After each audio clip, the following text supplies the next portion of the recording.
Алла сендерді маған бере салған ғой жандарым ау, сол қамырларың тәтті ғой. Кеше Сағираштың үйіне барғанда қамыры тәтті болмапты, біріне бірі жабысып жатыр.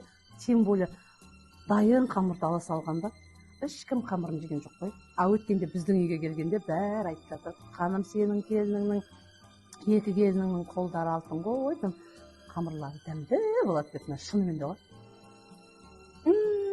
Дәмі тіл үйрерлік.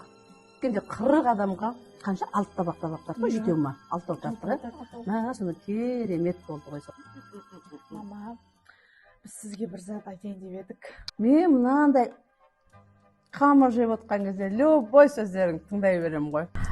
Мама, бұл қамырды біз жасаған жоқпыз. Енді кім жасады? Бұл қазақ фудтың қамыры. Қолдан жасалған қамыр сияқты ғой мына қамыр деген. Қазақ фудта тек жайма ғана емес, дәмді бауырсақтары да бар, самсалар да бар.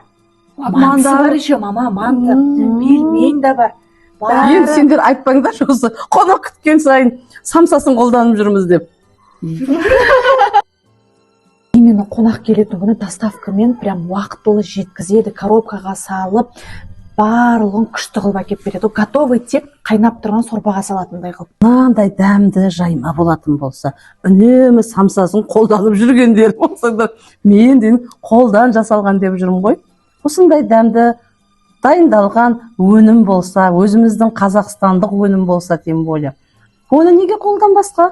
Бұл бір мүмкіндік, заманауи талап деп айтар едім. Керемет жандарым сол. Самый главный, қонақтарымыз довольны. Маған ұнап отыр. Ас болсын, мама. Ас болсын. Кез жеген.